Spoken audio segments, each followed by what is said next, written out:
हरिओम, ओम आनंदमय, ओम शांतिमय, ओम ज्ञानमय। आप सभी दर्शकों का हमारे चैनल पर स्वागत है। आज हम लोग बीएड के बाल्यावस्था और उसके विकास वाले पेपर के अंतर्गत व्यक्तियों के पहचान निर्माण के निर्धारक, यानी व्यक्ति को जो पहचान बनती है उसका पहचान का निर्माण कैसे होता है और किस सीमा पर या किस रूप में वह निश्चित होता है, इसी को हम लोग पढ़ने का प्रयास करेंगे, समझने का प्रयास करेंगे। पहचान का मतलब होता है हम किसी चीज़ को किस आधार पे जानते हैं, किस आधार पे पहचानते हैं, उसको हम क्या कहते हैं, पहचान कहते हैं। यानी किसी चिन्ह के आधार पर जो हम अलग से उसे जानते हैं, वही उसकी क्या कहलाती है, पहचान कहलाती है। तो ये जो पहचान निर्माण, वास्तव में बालक सिर्फ बालक ही नहीं रहता है। बालक का जैसे जैसे विकास होता है, जिस अवस्था में विकास होता है, उस विकास के आधार पर भी पहचाना जाता है।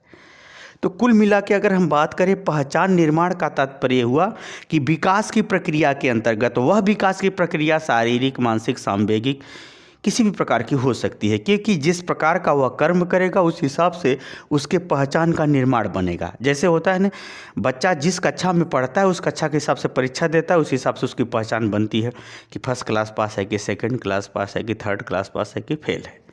तो जो पहचान निर्माण, यानी व्यक्ति जो अपने जीवन में कर्म करता है, उस कर्म से ही उसकी अपनी पहचान बनती है। वह कर्म प्राकृतिक रूप से भी हो सकता है, सामाजिक रूप से भी होता है। जैसे प्राकृतिक रूप से उसके शरीर की रचना, स्त्री पुरुष, लिंग, आयु, अवस्था, ये हो जाए प्राकृतिक रूप से उसका पहचान निर्माण बनेगा विकास के अंतर्गत। दूसरा अगर हम देखा जाए कि पहचान निर्माण जो बनता है उसका सामाजिक व्यवहार, यानी वह सामाजिक जीवन में वो कैसा व्यवहार किया है, बुद्धि से, विवेक से, कार्य से, उपलब्धि से, धन से, संबंध से, लोकतंत्र, राजनैतिक दृष्टिकोण से कैसा व्यवहार किया है, उसके आधार पर भी उसका पहचान निर्माण होता है। तो फिर भी ये जो हमने बताया, सामाजिक दृष्टिकोण से और शारीरिक दृष्टिकोण से या जैविक दृष्टिकोण से उसका पहचान निर्मित होता रहता है। परंतु अगर इसको हम थोड़ा सा डिटेल में होकर के पढ़ें तो उस ज़्यादा अच्छा होगा। तो आइए हम लोग उसी को देखते हैं। वास्तव में व्यक्ति का जो पहचान बनता है वह विकास के कारण से बनता है। वह विकास किस अवस्था से गुजरा और किस स्थिति से गुजरा। जैसे अगर बालक पढ़ रहा है तो उसका सारे एक प्रकार से बौद्धिक विकास हो रहा है। अगर वह जिस अवस्था, यानी जिस कक्षा में है और जिस स्थिति में है, यानी अवस्था का मतलब जैसे अगर 10 का छात्र है और स्थिति में सेकंड क्लास है, तो कक्षा 10 के आधार पर सेकंड क्लास की स्थिति उसकी बनेगी। तो इस हिसाब से उसकी क्या होगी, पहचान होगी। तो कुल मिलाकर के जो पहचान किसी भी व्यक्ति का जो बनता है वह विकास के कारण से बनता है। तो वास्तव में विकास अनेक क्षेत्रों में होता है, सर्वांगीण जिसको विकास कहते हैं। परंतु हम यहाँ विकास के कुछ मुख्य बिंदुओं की ही चर्चा करेंगे, जिसके आधार पर अब आप आराम से समझ जाएंगे कि व्यक्तियों के पहचान का निर्माण जो होता है, व्यक्ति का जो पहचान बनता है, उसके निर्धारक तत्व कौन कौन से। निर्धारक तत्व में हम लोग मुख्य रूप से लेंगे शारीरिक, दूसरा लेंगे सामवेगिक, तीसरा लेंगे नैतिक, चौथा लेंगे बौद्धिक, पांचवा लेंगे सामाजिक। इन 5 यानी 1, 2, 3, 4, 5 ऐसे निर्धारक हैं जो व्यक्ति के विकास के निर्माण में उसकी पहचान बना देते हैं। 5 ऐसे निर्धारक हैं जो व्यक्ति के विकास के साथ उसके पहचान को बना देते हैं, उसके पहचान को निर्मित कर देते हैं। पहला देखते हैं हम लोग शारीरिक विकास। शारीरिक विकास के अंतर्गत हम लोग क्या देखेंगे, उसका कद, काठी, आकार, लंबाई, भार, पर्सनालिटी, हाव भाव देखने में कैसा है, सुंदर है, कुरूप है, गोरा है, काला है, स्वस्थ है, विकलांग है, सुखी है, दुखी है, ये सब हम लोग शारीरिक विकास के आधार पर उसका हम पहचान बनाते हैं। तो पहला है एक प्रकार से व्यक्तित्व, यानी शारीरिक जो हाव भाव क्षमता है, जो शारीरिक योग्यता है, जो शारीरिक ऊर्जा है, जो शारीरिक कुशलता है, यह पहला है उसके पहचान का निर्माण करने का आधार या निर्धारक है। दूसरा है सामवेगिक। संवेदनाएं सब में होती हैं, परंतु जो व्यक्ति अच्छा होता है उसमें अच्छे संवेगों का विकास होता है। और जो व्यक्ति जितना ही लापरवाह, निकम्मा होता है, उतना ही आलसी होगा, डरपोक होगा, काम टालने वाला होगा, तो ऐसे व्यक्ति उतना ही खराब होते हैं। तो जब हमारे अंदर अच्छे संवेग, प्रेम, दया, क्षमा, सहानुभूति, सहयोग, उदारता, सहनशीलता, धैर्य, ये सब अगर संवेग बढ़ते हैं तो व्यक्ति अच्छा है। अगर गलत संवेग क्रोध, घृणा, ईर्ष्या, द्वेष, भय, ये सब अगर गलत संवेग बढ़ते हैं तो व्यक्ति खराब बनता है। तो कुल मिला के सांवेगिक विकास के आधार पर भी हमारे पहचान की निर्माण बनती है। अगर अच्छे संवेगों का विकास होगा तो निश्चित रूप से हमारी पहचान अच्छी बनेगी, व्यक्तियों की पहचान अच्छी बनेगी। गलत संवेगों का विकास होगा तो जो है, जैसे ईर्ष्या, जलता है आदमी तो निश्चित रूप से उसका विकास खराब अवस्था और खराब स्थिति में ले जाएगा, जिसके कारण से उसकी पहचान खराब बनेगी। आगे है नैतिक विकास। नैतिक विकास बड़ा ही महत्वपूर्ण है। जैसे अगर नैतिकता की बात आ जाए तो नैतिकता को आप तब समझ सकते हैं जब आप थोड़ा धर्म को समझते हो। वास्तव में धर्म कर्म की व्याख्या करता है। धर्म कर्म के अंतर्गत नियम, कानून, व्यवस्था, उपयोगिता इत्यादि को भी बताता है। तो धर्म की ही एक पूर्ण व्याख्या के रूप में नैतिकता आती है। तो नैतिकता के अंदर होता क्या है कि नियम युक्त क्रिया बताई जाती है। सुव्यवस्थित नियम युक्त क्रिया का वर्णन नैतिकता करती है कि कोई कार्य को किस नियम से, किस रूप में, किस क्रम में व्यवस्थित होकर के करे, वो उसको कौन बताता है? नैतिकता। वास्तव में नैतिकता जो है, जो व्यक्ति जितना ही अच्छा होता है उतना ही अनुशासन प्रिय होता है। अनुशासन नैतिकता का ही रूप है। संविधान क्या है? भारत के नागरिकों के एक नैतिकता का रूप है जिसमें अधिकार और कर्तव्यों का संतुलन होता है।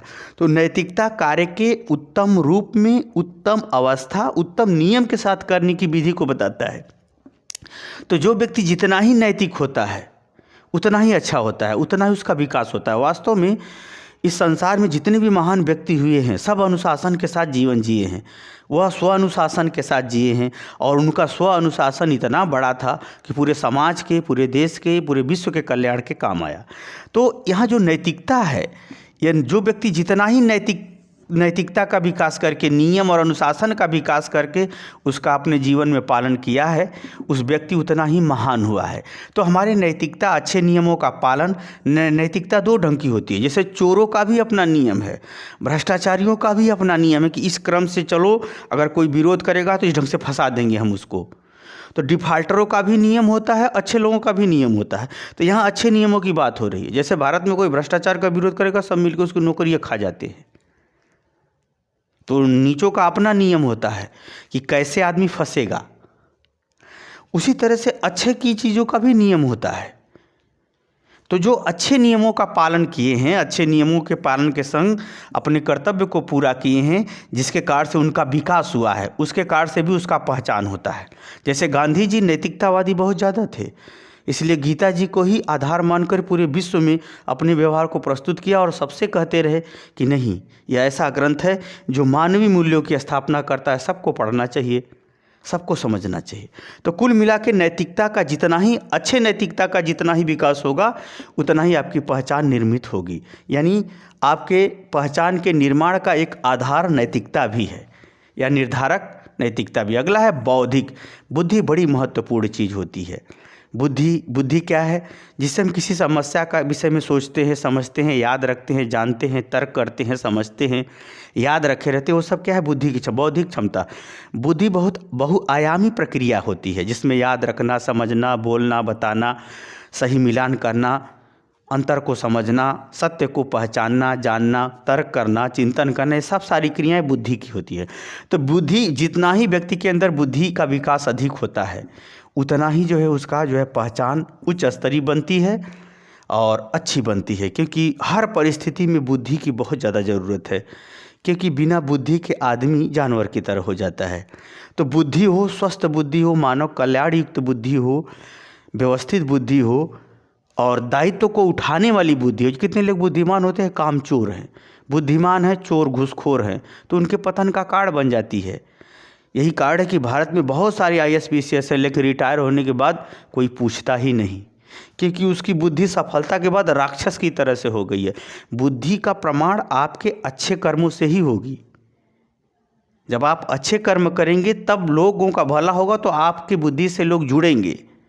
और नहीं तो IAS PCS बन जाने के बाद लूट खसोट करके धन रख लेंगे, रिटायर होने के बाद कोई पूछने वाला नहीं, यानी जानवर का जीवन हो जाएगा। तो वह बुद्धि सफलता के बाद दुर्बुद्धि हो गई थी, इसलिए कोई पूछता नहीं है। हकीकत में यहाँ बता रहा हूँ ये कि अगर आपकी सदुपयोग किए हैं, बुद्धि का सही क्षेत्र में प्रयोग किए हैं, तो जन्म से लेकर के मृत्यु तक आपकी हमेशा इज्जत, हाव भाव, मान सम्मान, स्वाभिमान, आत्मसम्मान, आत्म उत्थान, ये सब बढ़ता चला जाएगा।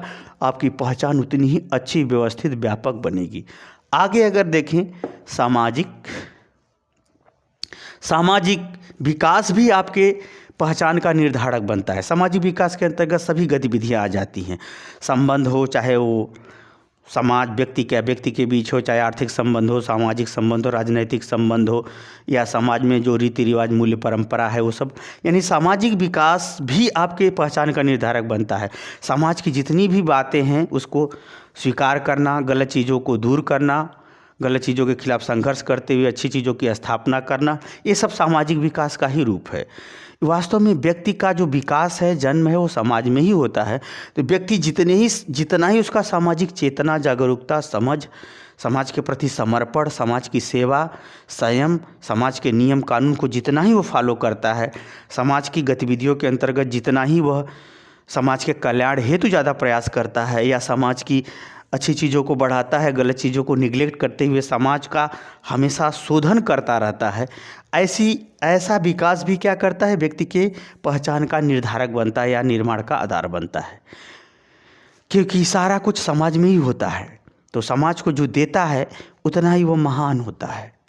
तो कुल मिलाकर के व्यक्तिगत रूप से अगर हम व्यक्ति के पहचान का निर्धारक कहें या निर्माण का आधार कहें, तो शारीरिक, सांवेगिक, नैतिक, बौद्धिक और सामाजिक रूप से उसके पहचान का निर्माण कर सकते हैं, पहचान का निर्धारण कर सकते हैं। जितनी वह ऊंचाई तय करेगा, जितनी ऊंची स्थिति पर पहुंचेगा उतनी ही अच्छी पहचान, जितनी ही निम्न स्थिति पर पहुंचेगा उतनी खराब पहचान, जितना ही अच्छा व्यवहार करेगा, अच्छी अवस्था से गुजरेगा, अच्छे व्यवहार से गुजरेगा, उतना ही उसकी अच्छी पहचान बनेगी।